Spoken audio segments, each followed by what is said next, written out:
In 1980, scientists studying the forests of Yellowstone were stunned. A wildfire had torn through the land, leaving nothing but blackened ashes. People thought it would take centuries to recover. Yet within months, new life began to push through the soil. Wildflowers, fresh green shoots, even young pines rising from the ground that had once looked dead. Out of destruction came the miracle of renewal. Friends, our lives are not so different. The flames of disappointment, failure, or loss may scorch us, but God has written into creation itself this truth. Ashes are never the end, they are the beginning of something greater. And the same power that renews forests is waiting to renew your story. When a forest fire sweeps across a mountainside, leaving only blackened earth and twisted remains of once living trees, the first impression is despair. The eye sees ruin, smoke, and emptiness, and the heart wonders if life will ever return. Yet those ashes, as destructive as they appear, are rich in nutrients. They feed the soil, prepare it for new growth, and create a place where something stronger, deeper, and more enduring can take root. Human lives bear the same mystery. Every person carries ashes, traces of battles fought, dreams lost, mistakes made, relationships fractured, hopes shattered, and seasons of darkness endured. These ashes can feel heavy, like a burden too great to carry, but they are also the sacred ground where new beginnings are born. There is not a single person untouched by brokenness. A teenager feels it when a friendship collapses, or when the pressure of fitting in suffocates joy. A parent feels it when they realize they cannot shield their children from pain. A worker feels it when a career they gave years to ends abruptly, or when financial strain erodes peace.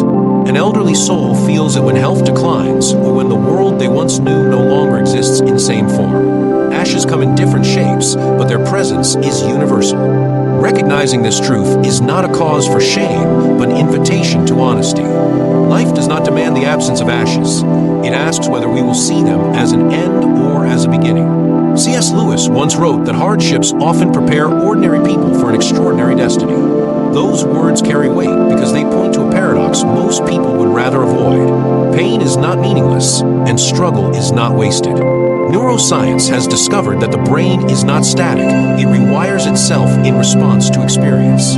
Trauma and failure can carve deep wounds, yet those very wounds open the possibility for rewiring, adaptation, and resilience. It is as if the human mind is designed to rise again, to find a way forward, to reach for light even after nights of suffocating darkness. The ashes we carry, painful though they may be, are not merely evidence of what has been lost. They are proof that we lived, that we loved, that we risked, and that we are capable of growth. Think about the people who inspire you most. Rarely are they individuals who never stumbled or never faced hardship. The most compelling figures are those who walked through fire and emerged transformed. Consider the story of someone who survived personal tragedy, rebuilt from bankruptcy, or overcame addiction. Their words and lives shine because of what they endured, not in spite of it. Americans often admire the resilience of communities devastated by hurricanes, wildfires, or terrorist attacks. When the Twin Towers fell on September 11th, the world saw devastation. Yet what followed was extraordinary unity, courage, and a determination to rebuild. The ashes of that moment became a soil where stories of bravery, sacrifice, and renewal were planted. Every person who chooses to rise again tells the same story in miniature. What looks like the end may be the doorway to something greater. Ashes also teach humility. They remind us that we are not invincible. Many chase success, wealth, health, or popularity, believing those things will shield them from hardship. Yet when sickness arrives, when betrayal strikes, or when sudden loss rips the fabric of daily life, illusions collapse. Ashes whisper that life is fragile. Though that truth can feel frightening, it also unlocks wisdom. When we realize we are not promised perfect control, we begin to cherish what matters most: love, faith, kindness, courage, and hope. Ashes strip away the unnecessary, leaving only what is essential. In this way, brokenness becomes a teacher. There's also a deep psychological reason why recognizing our ashes is powerful. Denial traps the soul in stagnation. Pretending everything is fine when it is not creates dissonance, which psychologists say is one of the greatest drains on mental health. Acknowledging brokenness is not weakness, it is the first step toward healing. When someone says, "I am not okay," they are not declaring defeat, they are opening the door to transformation. In counseling, this is called naming the wound. Until a wound is named, it cannot be treated. The same is true spiritually. God does not meet us in the masks we wear. He meets us in the ashes we are afraid to show. Consider the story of a man who loses his job after decades of service. At first, he feels crushed. The title, the paycheck, the respect, all gone in a moment. He feels like ashes. Yet as he sits with his pain, acknowledging his grief instead of denying it, he discovers parts of himself he had ignored for years. He learns to listen to his children in a way he never had. He discovers creativity through writing or building or mentoring. His ashes became the soil where a new identity took root. Such stories are not rare. They echo through every community, reminding us that endings are not always the death of meaning. They are often the birth of purpose. Science also affirms this truth. Researchers studying post-traumatic growth have found that many individuals who endure great suffering later report deeper appreciation for life, stronger relationships, and renewed sense of purpose. This does not romanticize pain or suggest that suffering is easy. It simply means that ashes, while devastating, can carry within them the seeds of growth. Just as forests rely on fire to clear space for new trees, so do human souls often find transformation in their lowest seasons. Spiritual wisdom echoes this pattern. The Bible tells us that God gives beauty for ashes, joy for mourning, and praise for heaviness. This divine exchange is not poetic fluff. It reflects a reality embedded in the structure of life itself. The cross looked like the ultimate ash heap of human history, an innocent man executed in shame. Yet from that very place of despair rose the resurrection that changed the world. Every Christian carries this reminder: ashes do not get the final word. Hope does. Think of an athlete recovering from an injury. The torn muscle or broken bone seems like the end of a dream. Yet in the process of rehabilitation, something else emerges. The athlete learns patience, discipline, humility, and a deeper connection to their own body. When they return, they often speak of being stronger, not only physically but also mentally.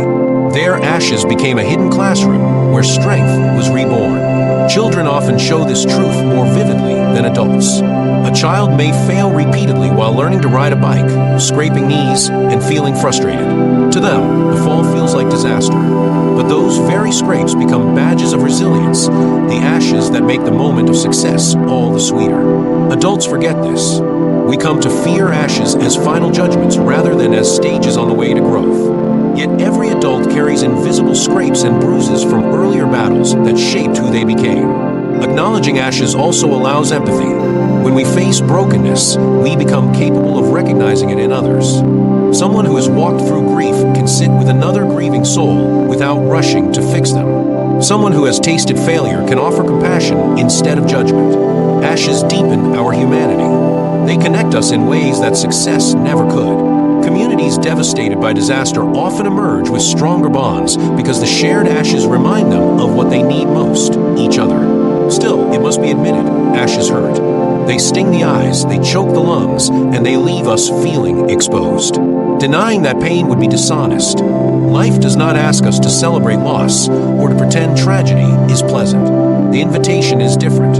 It asks whether we will remain in the ashes or whether we will allow them to become the place of new planting. Recognizing brokenness is not a sentence of despair. It is the first movement toward hope. If you feel like your life is a pile of ashes right now, remember the forest. Remember Yellowstone, where green shoots push through blackened soil. Remember the survivors of earthquakes, floods, and fires who rebuilt stronger than before. Remember the addict who rebuilt a future one step at a time. Remember the mother who lost everything, yet found new strength in her faith. Remember the elderly man who, after losing his spouse, discovered the courage to mentor younger generations. These are not fairy tales. They are living proof that ashes are never the final chapter. You are not defined by what you lost, by the mistakes you made, or by the battles you failed to win. You are defined by the possibilities still ahead of you. The ashes you carry can weigh you down, or they can become the fertile soil for a future you cannot yet see. God meets you not when you polish your image, but when you bring Him the truth of your ashes. He does not recoil from your brokenness. He redeems it. So let us not despise the ashes. Let us not run from them or hide them in shame. Let us recognize them as part of the human story, part of the divine design, part of the way forward.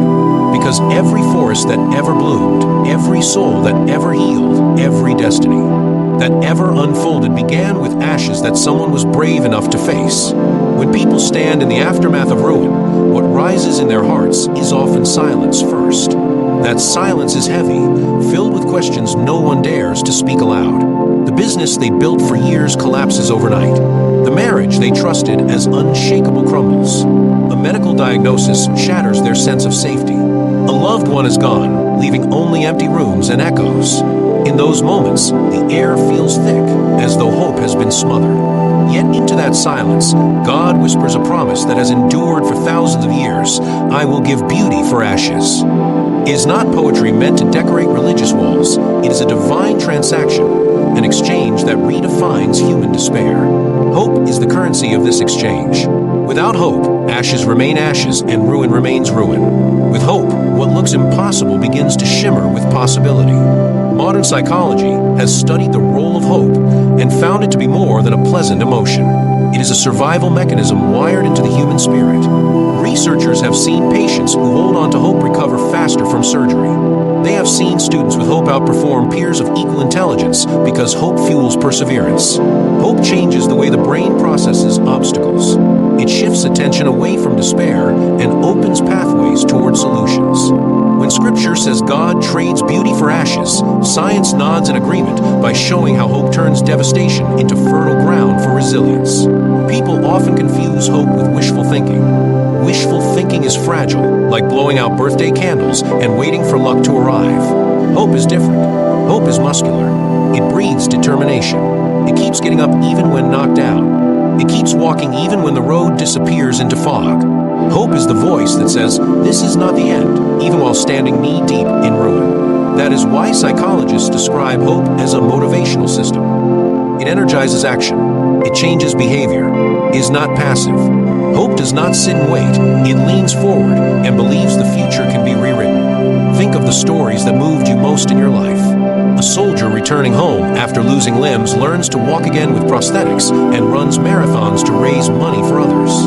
A widow who thought she would never smile again starts a foundation to help families in grief. A teenager once lost in addiction becomes a counselor guiding others toward freedom. These are not illusions. These are the fruits of hope planted in ruins. People who had every reason to give up discovered a stubborn faith that God could do something new, and they refused to let their ashes define their final chapter. The American spirit has shown this time and again. After hurricanes level entire towns, people gather with shovels and rebuild. After floods wash away homes, communities open doors and share food with neighbors. After September 11th, stories of heroism filled the airwaves, firefighters climbing stairs while others were running down, strangers carrying each other through smoke, unity rising where hatred tried to divide. These moments revealed that ruin cannot silence hope. When people choose hope, ruins become foundations instead of graves. God's promise of exchanging beauty for ashes speaks not only to grand tragedies, but also to the quiet ruins of everyday life. A young adult who feels crushed under the weight of anxiety and depression may wake each morning believing they are worthless. Yet if they cling to the smallest flicker of hope, that tomorrow might hold something different, they begin to seek help. They talk to a counselor. They reach out to a friend. Slowly, beauty begins to sprout in the soil of ashes. A parent weighed down by financial hardship feels suffocated, but hope pushes them to apply for one more job, take one more step, believe that provision will come. That single act of hope becomes the hinge on which their story turns. Spiritual truth runs deeper than psychology here. God's exchange is not simply the product of human willpower. It is a gift of divine grace. He takes the very ruins of our lives and weaves them into redemption. The addict who surrendered to God's mercy and found freedom did not simply muster more strength. They experienced a power greater than themselves. The grieving mother who felt she could not breathe, but sensed God's comfort in the quiet hours, did not invent that consolation. It came from beyond her. God specializes in exchanges, darkness into light, despair into joy, death into life. This does not mean ashes magically vanish. It means they are transformed. The scars remain, but they become symbols of survival rather than of shame. The wounds may not fully disappear, but they no longer define the soul. Hope infused by God reshapes how we carry pain. We do not forget the loved one we lost, but we find ways to honor their memory with acts of kindness. We do not erase the failure we endured, but we learn to see it as the teacher that prepared us for wiser choices. This is the divine exchange, beauty growing out of places we once thought barren. Science offers another layer to this mystery. The concept of neuroplasticity shows that the brain can be rewired. People stuck in destructive thought patterns can form new ones through consistent practice. Gratitude journals, acts of kindness, prayer, and meditation all create new neural pathways. What begins as an act of hope eventually becomes a habit of resilience. God's exchange is not only spiritual, but biological. He designed the human mind with the capacity to change, to heal, to grow even after trauma. When someone says there is no hope, they are declaring more than despair. They are closing the door to transformation. History, science, faith, and psychology all respond with the same truth: that door can be reopened. A Holocaust survivor once said that the last of human freedoms is the ability to choose one's attitude in any circumstance. That choice is the seed of hope. It cannot be forced, but it can be nurtured. Sometimes hope arrives like a roaring fire, other times it flickers like a single candle. Both are enough to begin the exchange. It is important to admit that hope requires courage. It is not naive optimism. It does not deny reality. Hope stares reality in the face and still insists on the possibility of change. A person with a terminal illness who holds hope does not necessarily hope for cure, but may hope for meaning, reconciliation, or peace. Hope is not always about avoiding death or loss. Sometimes it is about finding life within the midst of both. God's exchange does not always change circumstances, but always changes hearts. Think of a field of sunflowers. They all turn their faces toward the sun, even when clouds cover the sky. They know instinctively that the light is still there. Hope functions in the same way. It orients us toward God, even when life feels shrouded in shadows. It refuses to let ashes be the last image we see. It dares to believe beauty is coming, even if it has not yet arrived. A child learning to walk embodies this exchange. They fall, stumble, crash into furniture, and cry. Yet they keep standing, keep stepping, keep reaching. Each attempt looks like failure, but each failure is part of growth. By the time the child takes steady steps, the stumbles are no longer remembered as disasters, but as stepping stones. God does the same with our lives. He takes the stumbling seasons and rewrites them as preparation. Hope is what keeps us standing up again and again. Communities also embody this truth. Cities devastated by fire often report greater unity among neighbors afterward. Strangers become friends. Divisions dissolve. People realize how fragile possessions are and how precious relationships are. Hope pulls people together because it speaks to the deepest hunger of the human heart, the belief that no matter what we lose, something better is possible. God amplifies that hunger by promising not just restoration, but transformation. Every story of hope has one thing in common: a choice to believe in something beyond the ashes. Some choose through faith in God, others through sheer resilience, but the act itself is a pivot. That pivot opens the door for the divine exchange. God meets us in that moment of courage and multiplies it into beauty we could never imagine. No one needs to be persuaded that life contains ruin. We all know it. The greater question is whether ruin must have the final word. The promise of God, confirmed by the resilience of the human spirit and the discoveries of science, is that it does not. Hope turns ruins into foundations. Hope takes ashes and prepares them for seeds. Hope is not wishful, it is divine fuel for the next chapter. When you stand in your own silence, surrounded by ruins, remember this exchange. What you see as the end is often the soil of a new beginning. And what feels like despair can become the very place where God plants beauty that will outlast you. Life bends at the point of decision. Every human being wakes each morning with the gift of choice in their hands, and yet most underestimate the weight of that gift. Some think their past determines everything. They look back at mistakes, regrets, failures, and believe the story has already been written. They convince themselves that destiny is fixed, that what has been broken cannot be rebuilt, that what has been lost cannot be restored. Yet the truth stands unshaken. While no one can go back and change the beginning, every soul can start where they are and shape the ending. Choice is the great pivot.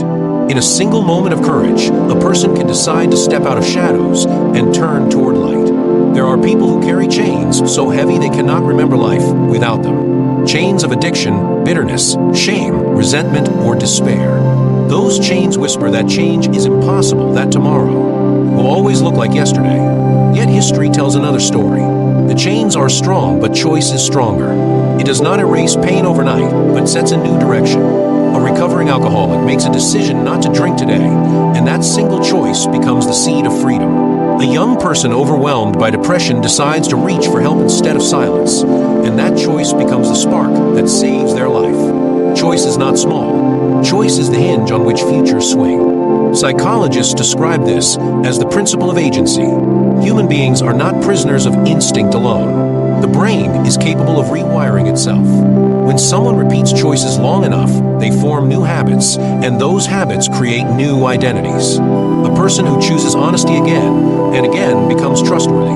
A person who chooses kindness shapes a heart that naturally leans toward compassion. A person who chooses courage even while afraid becomes brave in the marrow of their bones. Each day offers 1,000 small choices, and together they sculpt a destiny. Stories bring this truth to life more powerfully than theory. Think of a man who spent years in prison for mistakes he could not undo. He had lost time, family, and reputation. When he walked out of the prison gates, he carried ashes in his soul. He could have chosen bitterness. He could have chosen to sink back into anger. Instead, he chose humility and perseverance. He learned to trade. He volunteered in his community. Slowly, he rebuilt trust. Years later, he became a mentor to young men walking the same road he once stumbled upon. His past remained, but his ending changed. The power of choice rewrote the narrative. C.S. Lewis once said that every time you make a choice, you are turning the central part of you into something a little different than it was before. That central part is the most important thing about you. It means that no single choice stands alone. Every decision nudges the soul in a direction. Some choices point us toward bitterness, others toward healing. Some choices lead us into darkness, others into light. The daily decisions we think are small are quietly forming the person we are becoming. There's also a sobering side to choice. Refusing to choose is still a choice. A person who postpones forgiveness, waiting for the perfect moment, is still choosing resentment. A person who avoids responsibility, waiting for life to change without effort, is still choosing stagnation. To do nothing is not neutral, is to let circumstances decide in your place. Life does not pause while you hesitate. The river flows, and if you do not row, the current carries you where you may not want to go. This is why recognizing the power of choice is urgent. Every day is an opportunity to row, to turn, to move toward the light. Science confirms what wisdom has long taught. Studies on decision-making show that small, repeated actions change the brain's pathways. A person who practices gratitude daily strengthens the neural circuits for joy. A person who practices discipline and exercise strengthens circuits for resilience. The brain responds to choice like a muscle responds to training. Over time, those choices reshape not only habits but identity. People often wait for motivation to arrive before acting. The truth is that action produces motivation. A small choice today makes tomorrow's choice easier. It is the principle of compound growth applied to the soul. There is a story of a woman who faced the ruin of divorce. She felt abandoned and worthless. For months she sat in the ashes, convinced that her life was over. One morning, she decided to take a walk. That walk became a daily rhythm. She began reading books of wisdom. She joined a support group. None of these choices erased her pain, but they gave her a new direction. Years later, she described that season not as the end, but as the turning point that awakened her to her own strength. Her life had been reshaped by the simple power of choosing to keep moving. Faith adds another dimension. Choice does not stand alone in human strength. God honors the smallest decision to seek Him.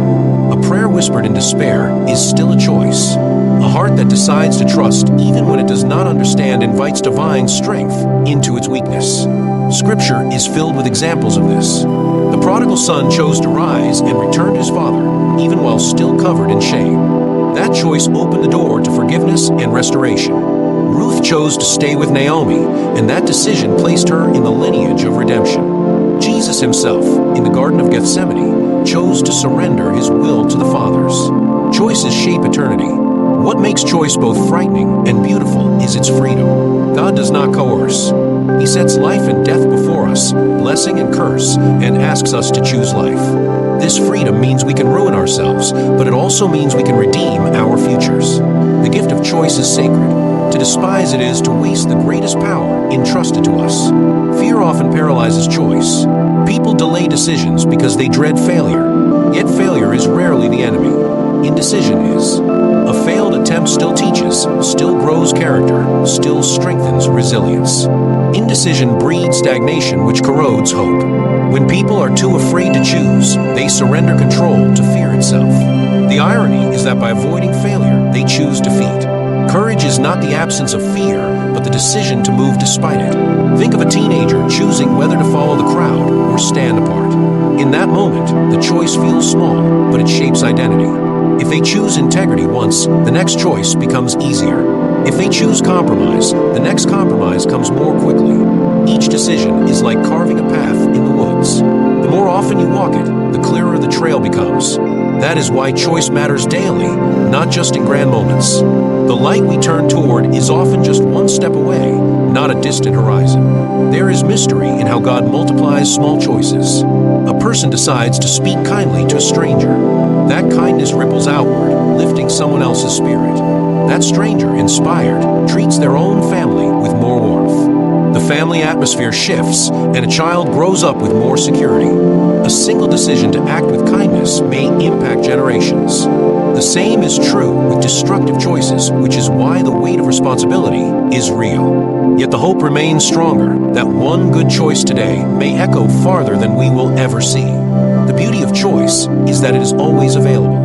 No matter how dark the past, no matter how many wrong turns have been made, the next decision is still in your hands. People believe that too much damage has been done, that the story is already closed. Yet history and faith testify that some of the most powerful transformations came late in life. A man in his 60s starts a new career. A woman in her 70s learns to paint and discovers joy she never knew. A prisoner on a cross beside Jesus chooses to believe, and that one decision opens the door to paradise. Choice does not expire with age. It lives as long as breath remains. Every day holds crossroads. Some are obvious, whether to marry, move, change careers, or forgive.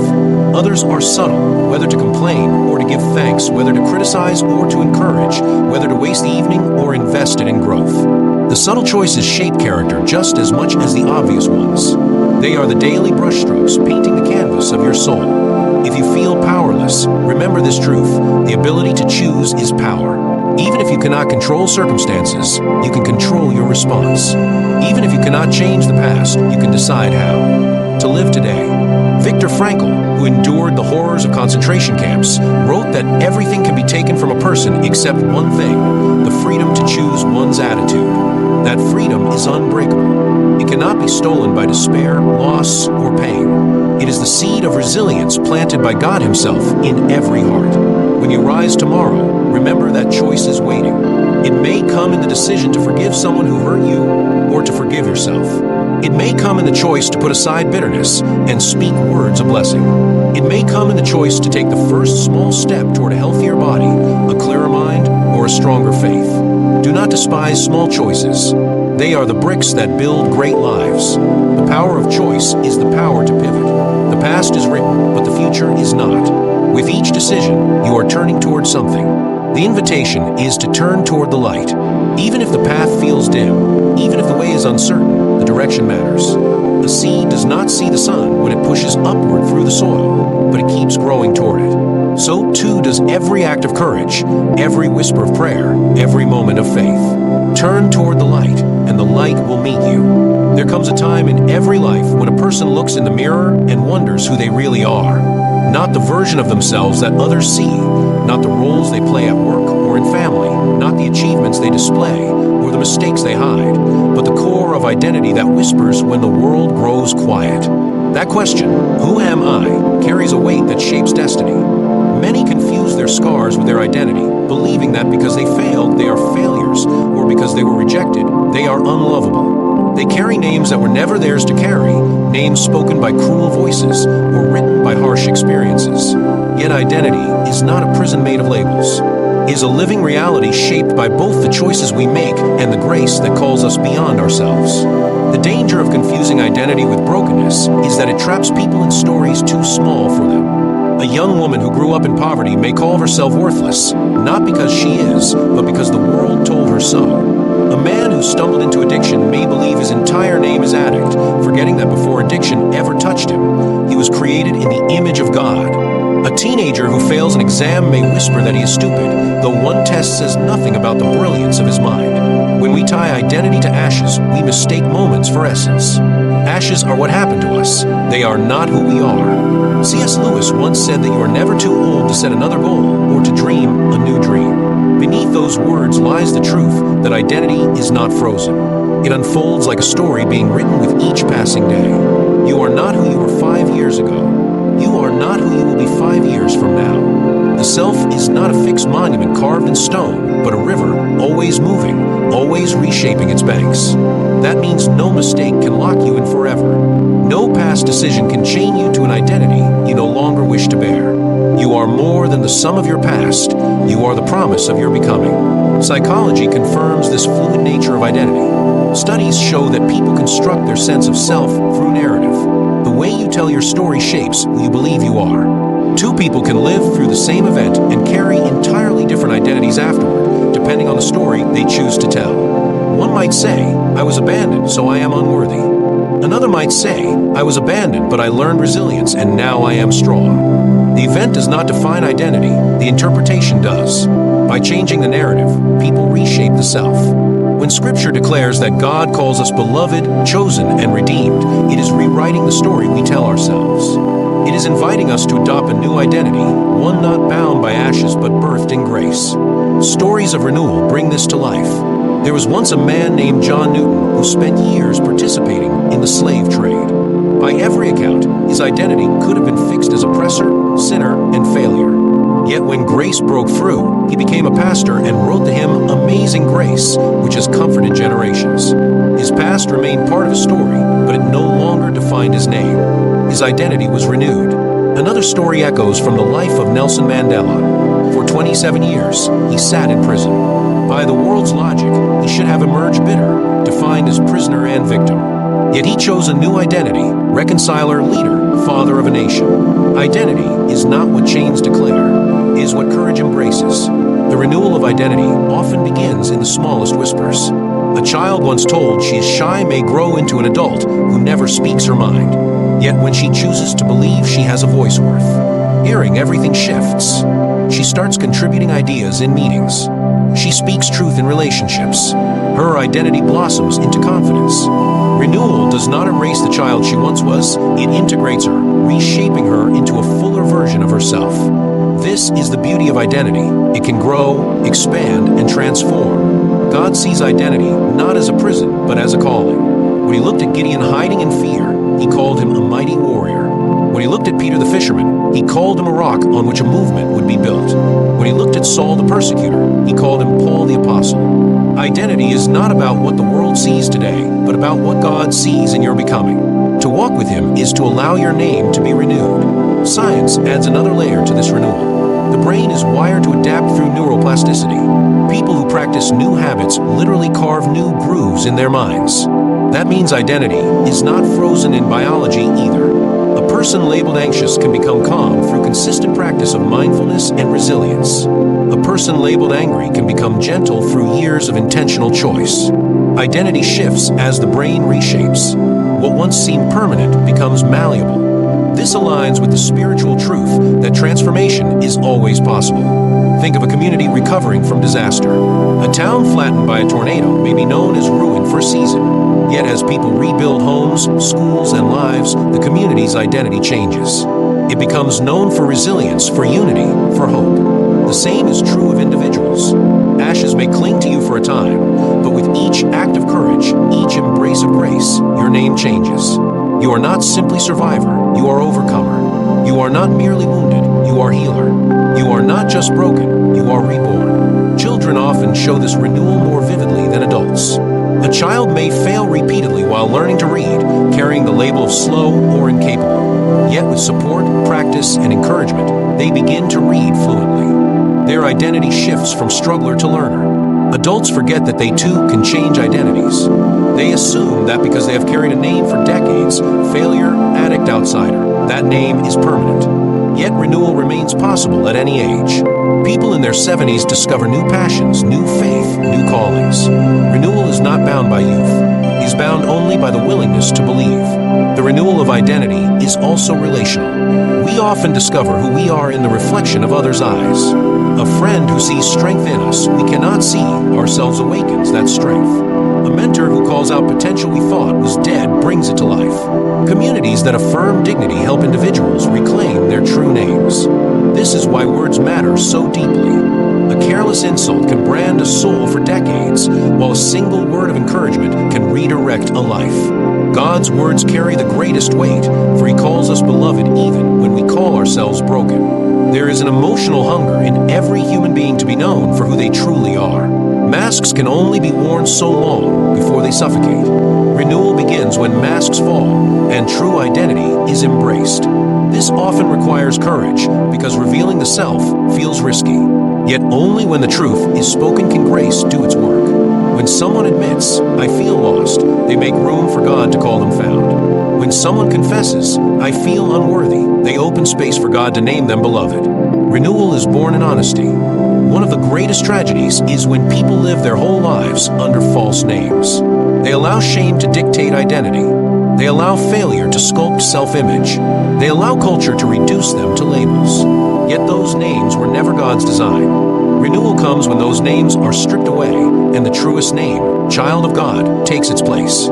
That name cannot be stolen by failure, ruined by loss, or erased by time. It is eternal and is the foundation for every other identity we carry. Stories of rebirth remind us of this truth. A soldier scarred by war returns home believing he is nothing more than damaged. Yet, as he learns to love his family, serve his community, and embrace faith, his identity shifts. He is no longer just veteran. He is father, neighbor, mentor, beloved son of God. A woman who lost everything in financial collapse believes she is a failure. Yet, as she begins again, building slowly, discovering resilience, her identity shifts. She is no longer just bankrupt. She is wise, strong, courageous. Renewal does not deny the past. It reframes it. This renewal of identity is also essential for a healthy life. Studies show that when people carry negative self-identities, their physical health declines. Stress increases, immunity weakens, and depression deepens. Positive self-identities, rooted in truth and purpose, strengthen both body and mind. A person who believes they are capable is more likely to recover from illness. A person who believes they are loved is more likely to endure stress. Identity is not just spiritual or emotional, it is biological. God designed us to flourish when we know who we are. So the invitation stands to release the ashes that have named you and embrace the renewal that is waiting. You are not your failures. You are not your regrets.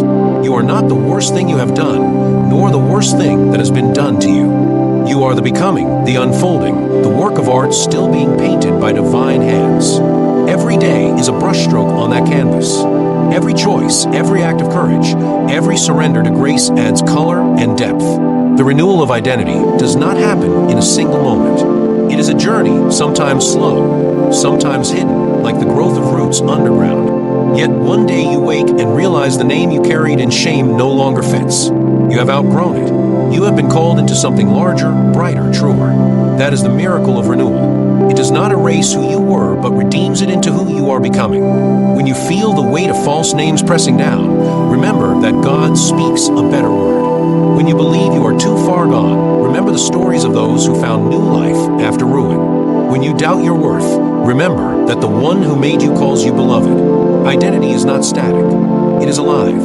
And every breath you take is another chance to step deeper into the truth of who you are becoming. There is a quiet truth that few embrace until life has broken them. Real healing rarely arrives in a single sweeping moment. People long for dramatic rescue, for a sudden light that erases pain overnight, for a miracle that restores everything instantly. Yet the deeper pattern woven into the fabric of creation is rhythm, not rush. The seasons do not change in an instant. Winter yields to spring through a slow unfolding, one bud at a time. Muscles do not grow strong with one visit to the gym. They strengthen through repetition, through small acts of resistance carried out day after day. The soul heals in the same way.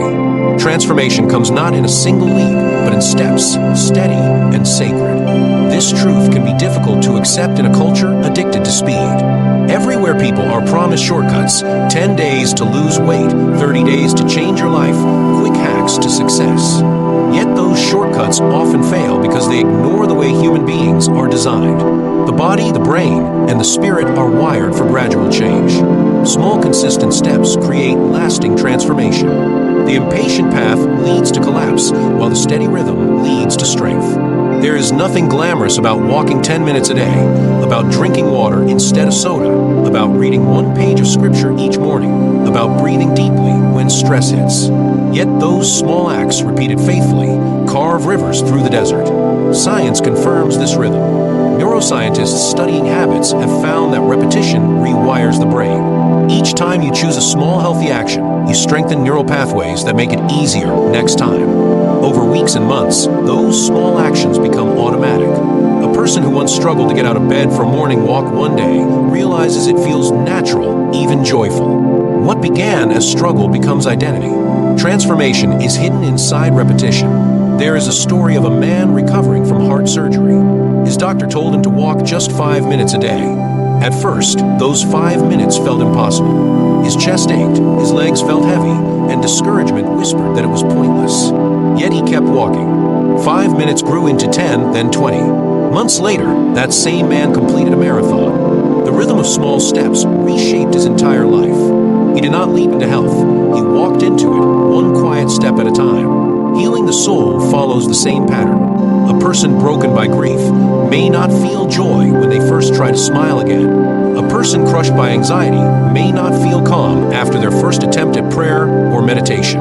A person scarred by betrayal may not feel trust after one act of forgiveness. Yet each small act matters. Each time they choose to show up, to breathe, to trust again, they are planting seeds.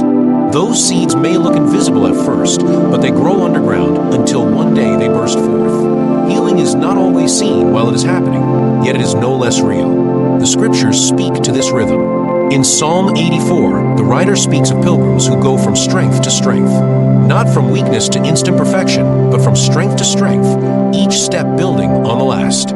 Jesus compared the kingdom of God to a mustard seed, the smallest of seeds that grows into a great tree. That image captures the rhythm of transformation. Small beginnings contain vast potential. A single act of faith can grow into a life of resilience. A single act of kindness can ripple into generations of love. God's way often begins with the small, the hidden, the daily. People often despair because they expect transformation to be immediate. They look at their lives and say, "I tried once and nothing changed." They miss the rhythm. Healing is less like flipping a switch and more like tuning an instrument. You adjust, you practice, you return again and again until the music emerges. The soul requires the same patience. The most powerful transformations rarely announce themselves with fireworks. They arrive like dawn, slow and steady, until one day you realize the light has filled the sky. There is wisdom in the way nature heals.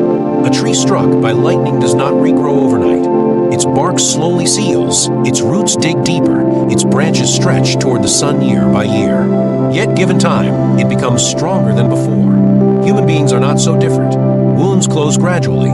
Trust rebuilds over seasons. Hope rises in stages. When you honor the rhythm instead of fighting it, you discover that healing is not just about recovery, it is about growth. The storm may have scarred you, but also gave you depth.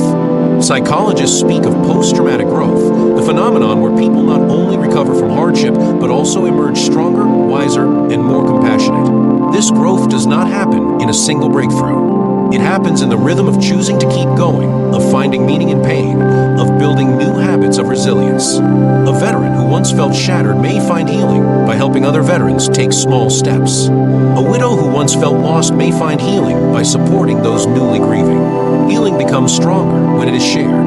There is an ancient wisdom in small steps that modern minds too often dismiss. A farmer knows that seeds must be watered daily. Missing one day may not matter, but neglect over weeks will leave the soil barren. So too with the soul. Small acts of care add up. Neglect does too. If you choose bitterness daily, bitterness becomes your identity. If you choose gratitude daily, gratitude becomes your identity. Small choices shape destinies. Healing is nothing more than small good choices repeated with faith. Stories bring this to life more powerfully than theories. Think of someone recovering from addiction. On day 1 of sobriety, the weight feels unbearable. On day 2, it feels no easier. Yet as days become weeks, and weeks become months, each small victory builds strength. Years later, the person may look back in awe at how far they have come. The mountain was climbed one step at a time. Each day carried its own rhythm of choice and renewal. That rhythm became freedom. In relationships, healing works the same way. Trust broken by betrayal is not restored with a single apology. It is rebuilt through daily acts of honesty, consistency, and kindness. Each small step repairs a thread until the fabric of love is woven strong again. Forgiveness itself is often a rhythm. You forgive today, then tomorrow when the pain resurfaces you forgive again and again until forgiveness is complete. Healing love is not a moment, it is a journey of steps. The danger is impatience. People give up too soon because they cannot see progress. They forget that even unseen growth is still growth. A seed underground may look like nothing is happening, yet roots are spreading. Healing works in hidden places first, preparing for visible fruit later. That means every small act counts, even when no one sees it. Every prayer whispered, every breath calmed, every choice to keep going is part of the rhythm. God honors the rhythm. He does not demand perfection overnight. He walks with his children step by step. When Israel wandered in the wilderness, he provided manna daily, not all at once. He taught them the rhythm of daily dependence. When Jesus healed people, many still had to walk out their healing over time. One man who was blind saw trees walking like men before his sight was fully restored. Healing often comes in stages. God works through process as much as through miracles. Even the body tells this story. A broken bone must be set. Then it takes weeks of steady mending before it can bear weight again. The process cannot be rushed without causing more damage. The same is true of the heart. Rushing healing often deepens wounds. Giving space for rhythm allows the soul to grow strong enough to bear weight again. The patience of process is itself part of the gift. There's also a rhythm between pain and hope, between struggle and rest. Healing is not linear. Some days feel like progress, others like setback. Yet both belong to the rhythm. A setback does not erase progress, it is part of the journey. Just as waves rise and fall, yet move the tide forward, so too does the rhythm of healing move life toward transformation. Embracing this rhythm frees people from despair when progress feels slow. The greatest encouragement is that small steps multiply. One choice toward healing often leads to another. Drinking water instead of soda may lead to more energy, which leads to more motivation to exercise, which leads to better sleep, which leads to a clearer mind. A single act of forgiveness may lead to greater compassion, which opens the door to restore relationships, which sparks joy, which deepens faith. Healing compounds over time. What begins as small becomes mighty. C.S. Lewis once wrote that every time you make a choice, you are turning the central part of you into something different from what it was before. That is the rhythm of healing. Each choice shifts the self slightly until over time you become someone new. That change is often invisible in the moment, but undeniable in hindsight. Looking back, you realize you are no longer who you were. The ashes you once carried no longer weigh you down. The rhythm has carried you into a new beginning. This is why hope must be protected fiercely. Without hope, small steps feel pointless. With hope, small steps feel sacred. Hope is the fuel that allows rhythm to continue, even when progress seems hidden. People who believe tomorrow can be better find the strength to keep walking today. Hope is not wishful thinking, it is the heartbeat of transformation. God plants it in every soul as a reminder that ashes are never the end. The rhythm of healing is not only about personal growth, but also about community. When people walk together, encouraging one another in small steps, transformation multiplies. Support groups for recovery work because no one walks alone. Families heal because they practice forgiveness together. Churches grow because they pray and serve daily. Healing becomes contagious when lived in rhythm with others. There will always be voices that say small steps do not matter. That walking 10 minutes will not change your life. That one prayer will not reach heaven. That one act of kindness will not heal the world. Those voices are lies. Every great transformation in history began with one step. Every great story of healing began with one act of courage. Mountains are moved not by leaps, but by steady climbing. The rhythm of small steps is the rhythm of miracles. So if you find yourself longing for healing, yet discouraged by how far you have to go, start small. Choose one action today and repeat it tomorrow. Celebrate progress, no matter how hidden. Trust that God honors the rhythm. Trust that your brain, your body, and your soul are designed for steady transformation. Trust that every step is holy. There will come a day when you look back and realize those small steps were carrying you all along. The ashes you once thought permanent will have given way to strength you never imagined. The wounds you thought would define you will have become the soil of resilience. You will see that healing was never about speed, but about rhythm, never about instant perfection, but about faithful progression. And in that rhythm, you will find not only restoration, but also a deeper sense of life, gratitude, and hope.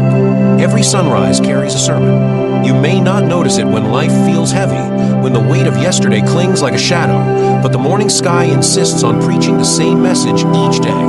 Darkness does not win. Night may last long, storms may rage, tears may fall, but they cannot hold back the dawn. The rising sun is God's daily reminder that no matter how deep the ashes, hope is written into the rhythm of creation. Life bends toward renewal.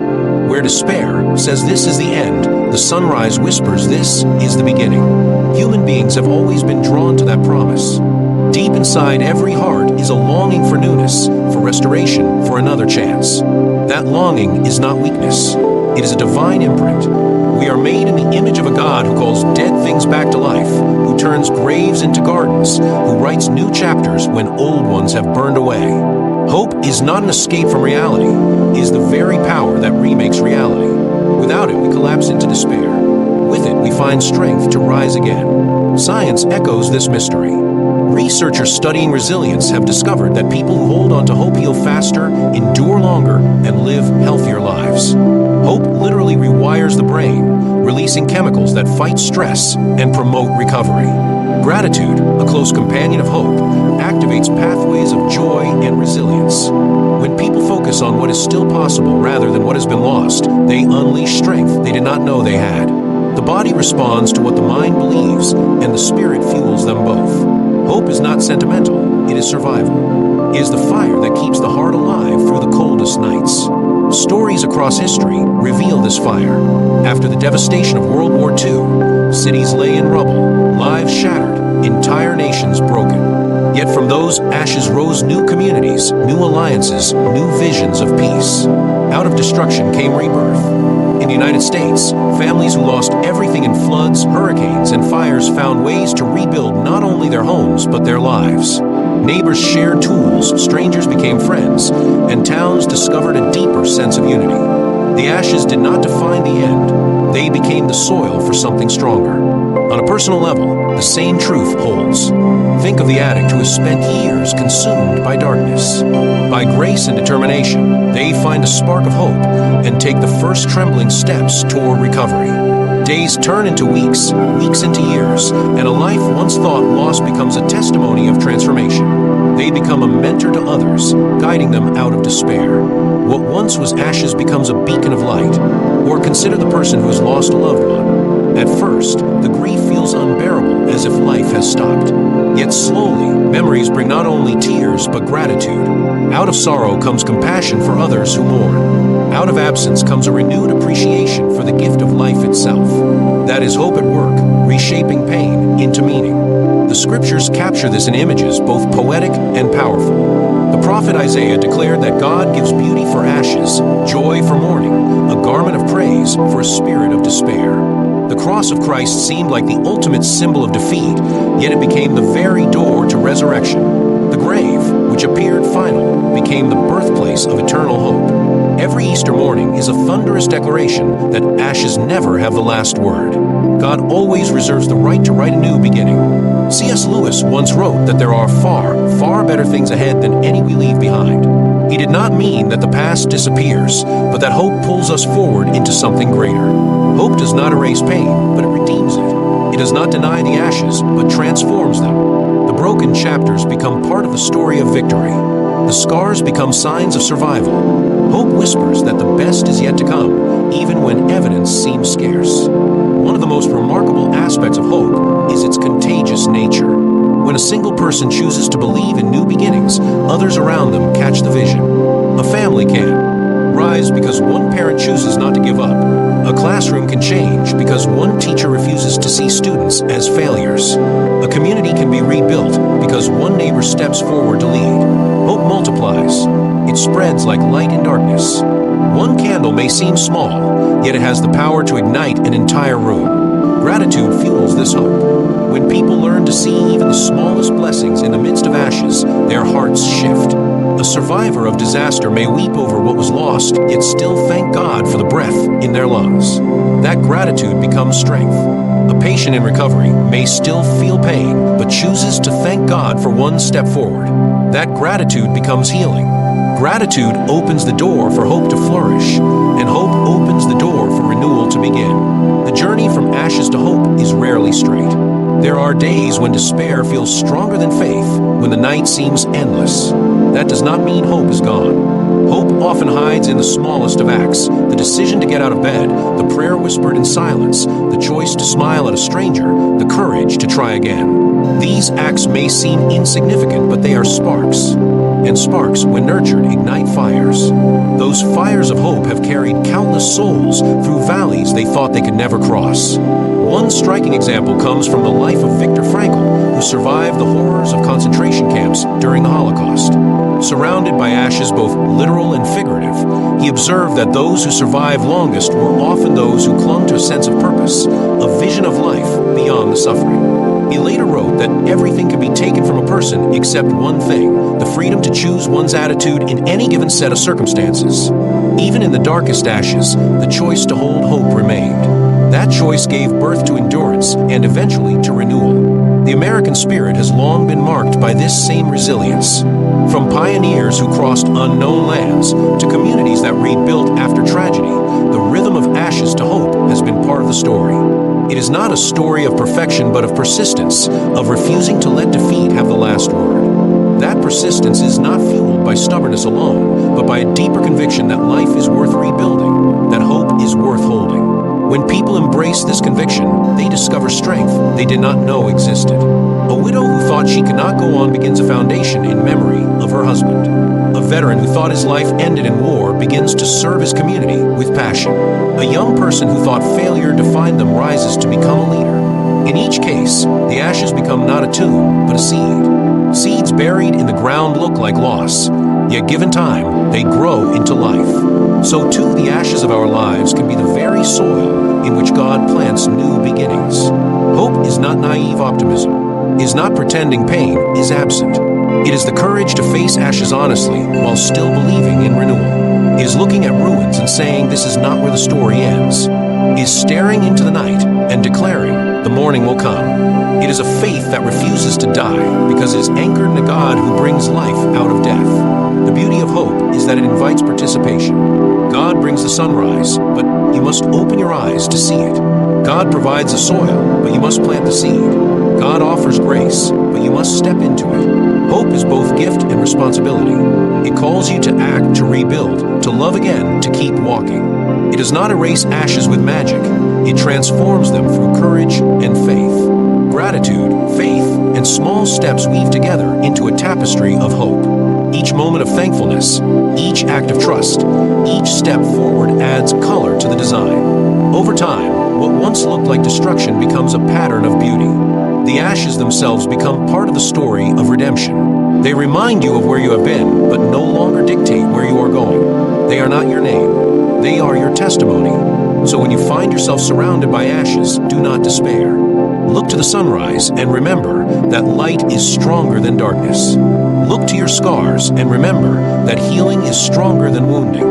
Look to your heart and remember that hope is stronger than despair.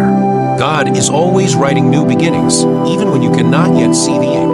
The story is not finished. Your future is not defined by ruins, but by resurrection. One day, you will look back and realize that what felt like the end was actually the threshold. The ashes were not your grave, they were your soil. From them grew strength, wisdom, compassion, and joy you never imagined. The dawn you thought would never come broke across the sky in colors brighter than you dreamed. You will see that God was with you all along, guiding you from darkness into light, from despair into hope, from ashes into a new. beginning. There comes a moment in every journey when you realize the ashes you feared would bury you have instead become the ground from which you rise.